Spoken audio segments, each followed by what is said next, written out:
Hello everybody, this is General Yanis, and today in Death Card Tactics I will be looking by popular demand on the Leviathan Dreadnought and making a review of its weapons and durability.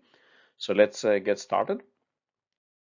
So today the 17th of February, and I will not even bother you with my Codex situation. Nothing is happening. The parcel is stuck somewhere and haven't even begun its journey, it seems to me. But let's focus on some good things. By popular demand, I will be reviewing the Leviathan Dreadnought, a heavy Forge World Dreadnought that that will cost us some command points to bring. I will be looking at the base stats, the weapon options, and the comparison, some configurations that can be useful, any buffs and synergies with the Death Guard army, and comparison of its damage with other Death Guard units, and then finally a look at its durability. And then, of course, final summary and conclusions. And before I get started, a big special thanks to everybody supporting the channel by subscribing, and a very special thanks to my patrons, as always, for supporting me making these videos and yeah, supporting the quite big effort that goes into to bring you all this math in a easily accessible way. But let's get started looking at this Leviathan, this monster. So, looking at the base stats and abilities, the Chaos Leviathan Dreadnought costs between 220 to 295 points, so it's quite an expensive unit, depending on the weapon configuration. It has a movement of 8 inches, weapon skill 3+, and ballistic skill 3+, 7 strength and toughness, 14 wounds, 4 attacks only, you could say, 8 leadership, a good save of 2+, and then an invul save of 5+. Because it has 14 wounds, it also degrades losing wounds. So if you go below 8 wounds, you will be losing movement and weapon skill and ballistic skill, unfortunately. And if it's very low in wounds, between 1 and 3, you only have 5+ weapon skill and ballistic skill. So you only, yeah, if you lose more than 6 wounds on it, you will be suffering from the damage output and the movement of the unit. The abilities it has Relentless Hatred, which gives it -1 to incoming damage down to minimum of 1, like the Disgusting Resilience. It explodes on a 6, and units within 6 inches will get D3 mortal wounds. And then it has the Martial Legacy ability, which means it costs 1 command point to include because it's this Forge World things. The keywords are Vehicle, Dreadnought. It has the Smoke Screen keyword, which is quite interesting. Relic, Bubonic Astartes, and then with the FAQ of the Imperial Compendium and the Imperial Armor Compendium, it can get the Death Guard keyword, Plague Company, Chaos, Nurgle, and Heretic Astartes. So it's important that we can use it as a Death Guard keyword and also being part of the Plague Company. And the Martial Legacy, as I said, means you have to pay 1 command point for every Leviathan you add to your list. It has in essence a Disgusting Resilience ability, and the 5+ invul save helps its durability. The Smoke Screen keyword is important, so it can use the Foul Smoke stratagem, and as I said, can be bracketed. Unfortunately, unlike the Contemptor, it is not a core unit and thus cannot be buffed considerably by, for example, the Taliban or other units that the Contemptor can do. So let's look at the weapons it can take. So here we can see the weapon options summary. The Leviathan, the standard point cost is 220 points, and the standard configuration, it has 2 times the Grav Flux Bombards and 2 heavy flamers. This is the standard equipment or the standard configuration. Each of the bombard is a heavy 2d3 weapon with 24-inch range. This was increased from previously. Strength 8, AP -3, and damage 2. So quite a good weapon. It's a blast weapon additionally, so good against big units. And attacks versus targets with 3+ save or better armor save. So good, high quality, let's say, opponents get the damage 3. So this can be good to take out, for example, eradicators. And the heavy flamers is the standard auto hit heavy flamer with 12-inch range. And then the option it has, it can replace each of these Grav Flux bombards with one of these 4 options. So it can take, or yeah, it could replace both with 2 of those, for example. But it can take a Cyclonic Melta-Lance. For this costs more, 20 points. It's a heavy D6 weapon with the range 18 inches, and it has strength 9, AP -4, and damage D6. And being a Melta weapon, it has D6 +2 at half range, and it's also a blast weapon. So this could be quite interesting if you can come to 9 inches, or yeah, you have to come close to deal additional this half range. So it suffers a little bit from this shorter range than heavy Melta or multi Melta weapons. The Storm Cannon, it costs 10 points more. It's a heavy 8 weapon with 36-inch range, strength 7, AP -1, and damage 2. And then it has 2 melee options, the Siege Claw with Meltagun and the Siege Drill with Meltagun for 0 points. And both of them are basically ×2 strength weapons, so basically strength 14 for the Leviathan. The Claw is AP -3 and damage straight 3. And the Siege Drill is AP -4, which is better, and damage 2d3, which quite often would give you 3 or better. And especially against vehicles, the damage becomes a straight 6. So all in all, it seems like the Siege Drill is overall a better option if we need to consider some melee configuration. And the Meltagun is just the standard Meltagun Assault 1 weapon, 12-inch, so it's basically mounted to give a little bit more shooting at close range. Then the 2 heavy flamers can be replaced with 2 twin Volkite calibers. So these are heavy 4 weapons with 30-inch range, and they have strength 5, AP 0, damage 2, and importantly, like Volkites, and modified wound rolls of 6 give an additional mortal wound in addition to any other damage. On top of all this, you could add up to 3 of the Hellforged Hunter Killer missiles for 5 points each, which is a heavy 1 weapon with strength 10, AP -2, damage D6, and each Hunter Killer missile can be fired only once per battle. So it's like quite situational. You can use this weapon, but you cannot use it turn after turn. So it's like a 1 use and forget. And yeah, it's a bit tricky if you only have 1 shot and you just fail to fail the hit. It doesn't feel well, or if the opponent just takes the involved. So it's a bit, yeah, fire or forget a Hunter Killer. So the primary weapons, the Grav Flux Bombard, can be replaced by 4 options, 2 ranged and 2 melee. The secondary weapon, let's say the 2 times the heavy flamers, can be replaced by 2 times the Volkite calibers, and on top you can add Hunter Killer missiles. So let's look at the primary weapon options first, and look at comparing the ranged, the bombards, the Melta-Lance, and the Storm Cannon. So if we look at this first, the range weapons, and here we have to be at 18 inches for the Melta-Lance and 24 inch for the Grav Flux Bombard, but we can be at 36 inches for the Storm Cannon. For 100 points, we can see that they are quite equal for a lot of targets, but the Storm Cannon is not as good on the targets that don't have invul saves and have very good, let's say, armor saves, because it only has an AP -1. But otherwise, for example, for these targets or some invul saves targets, it's a better option per point.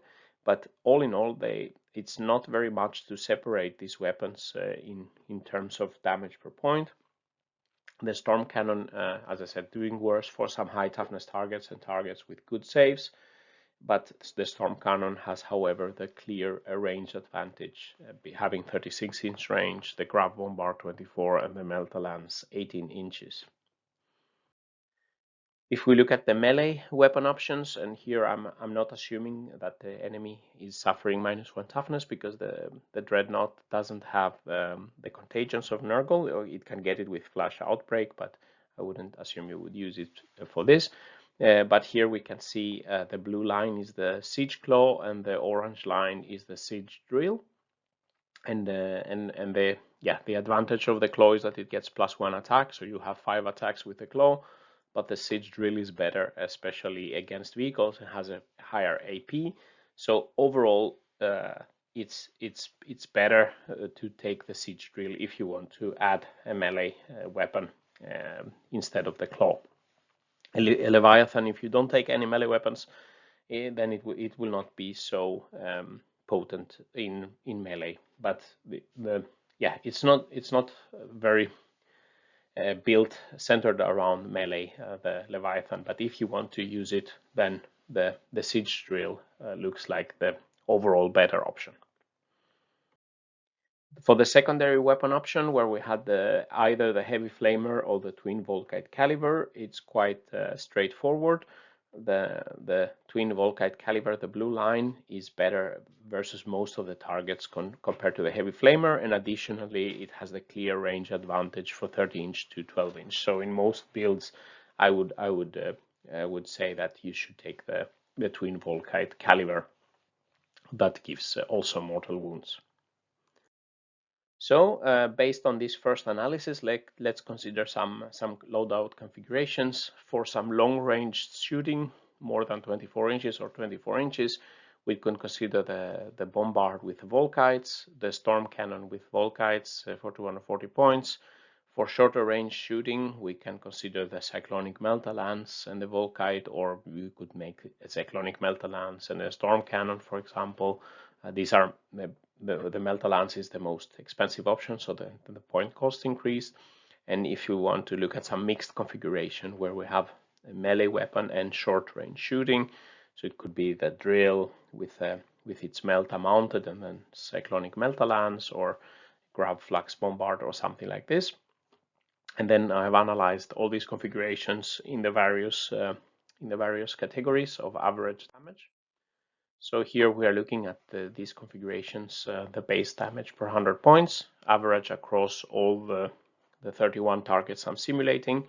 And we can see the Leviathan with the long range configuration. Of course, that's the best damage at long range, but also at 12 inches, it also is better than this Melta-Lance, because this is not in the territory yet where it's doing D6+2 damage.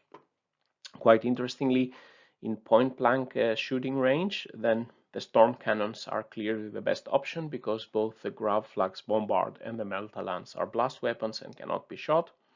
And in melee, the units that don't have a siege claw or a siege drill, they don't do so much damage. So here, of course, the drill and is doing better. But if you combine the point blank and melee, then the storm cannon and Volkite is doing equally well, almost, than a more dedicated unit down here. But we can see that the Leviathan is best at shooting, at doing shooting damage. It's not like a super melee powerhouse. In this case, the Grav Flux Bombards and the storm cannons are the best options. And configurations that could be good at shooting at shorter range, like the Melta-Lance coming close to 9 inches or something, they suffer in point blank range due to blast weapon rules. So if you want to use it like this and you get charged, then you will be suffering in the short range combat.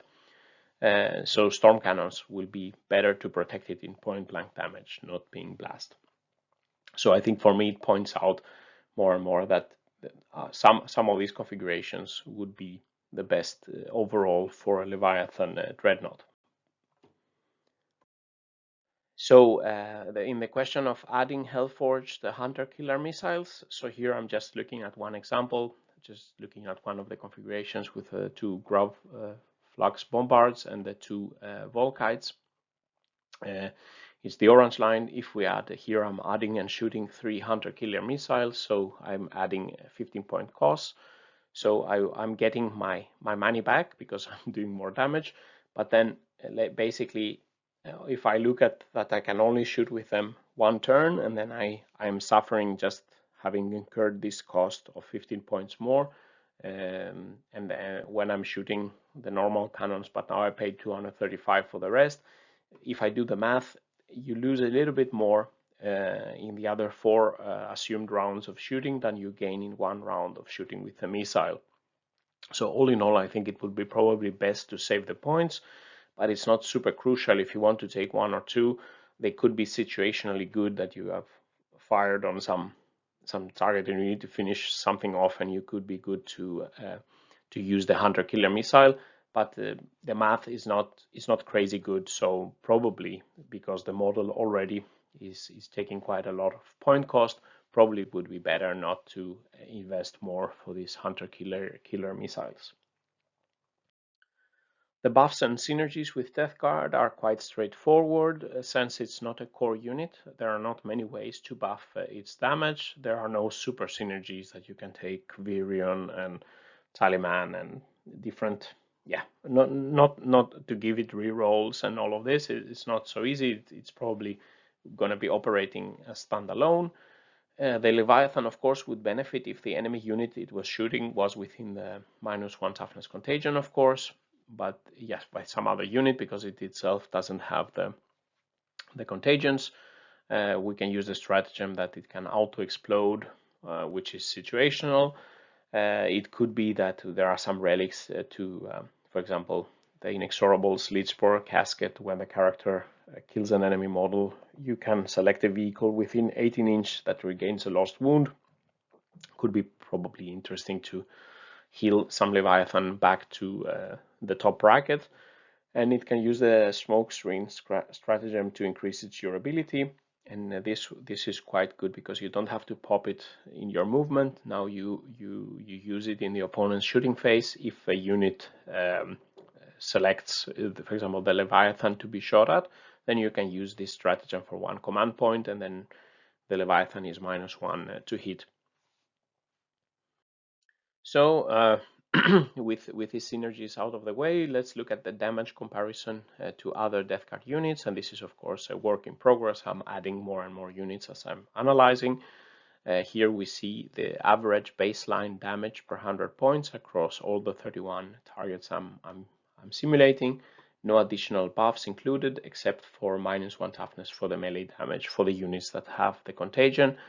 Here we can see then the long range shooting at 24 inches. The Leviathan with either the Grav Bombard or the Storm Cannon come in second place, just behind the Contemptor with the 2x Twin the Volkite Culverin.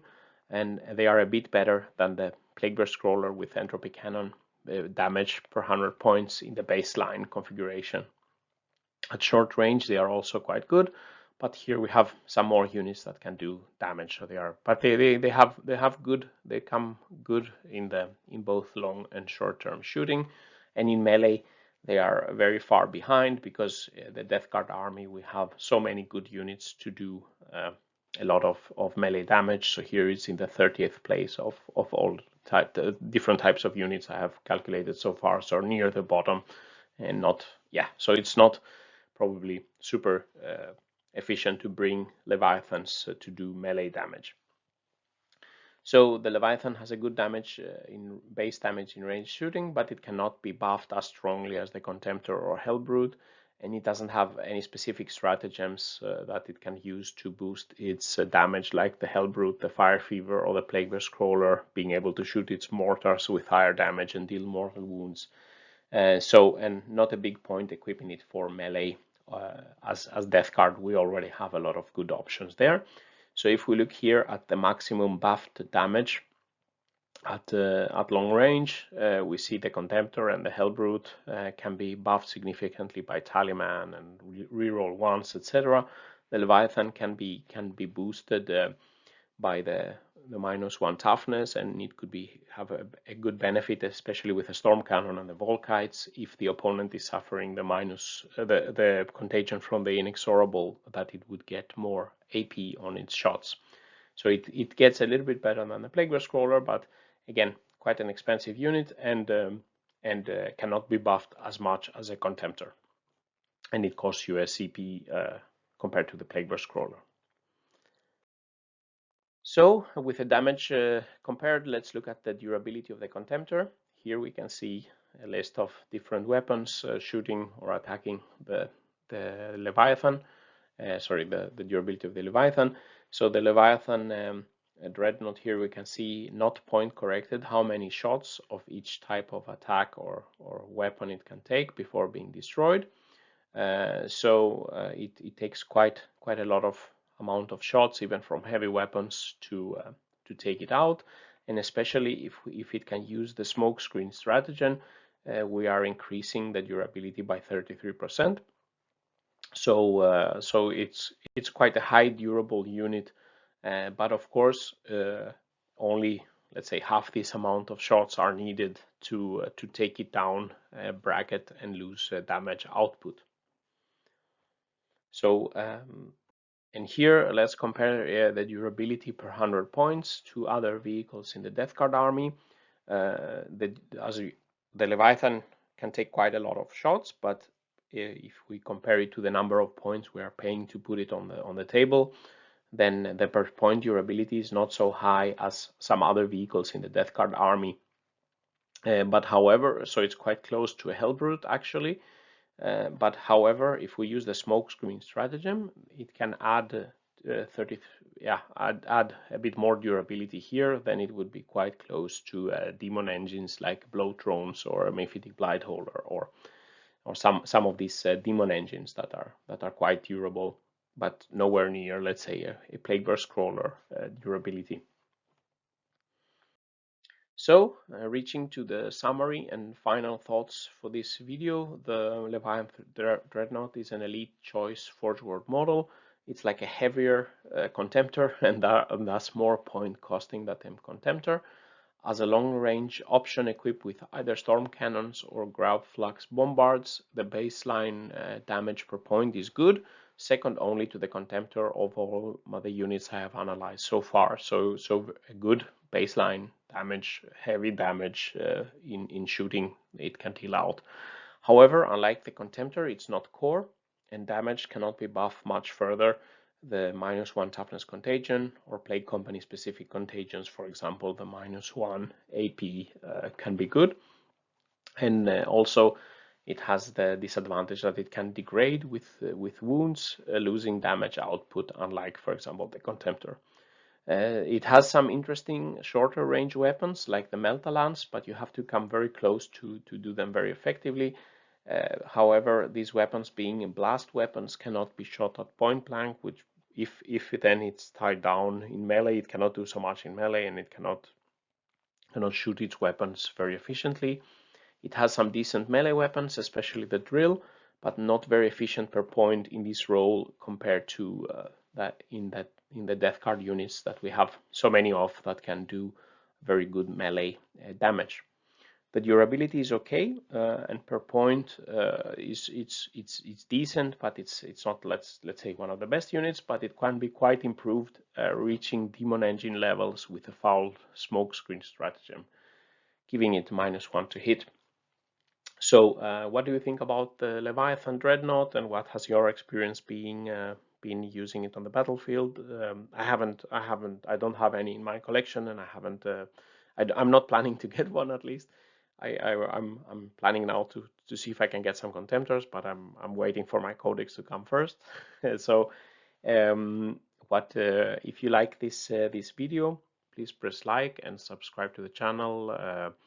And if you want to further support the channel growing and my efforts to bring you these videos, please visit my Patreon page, patreon.com General Yanis, and leave some comments below what you think about this video, and if you have some suggestions for next videos going forward. And with these words, General Yanis is signing out. Stay safe out there, and bye-bye.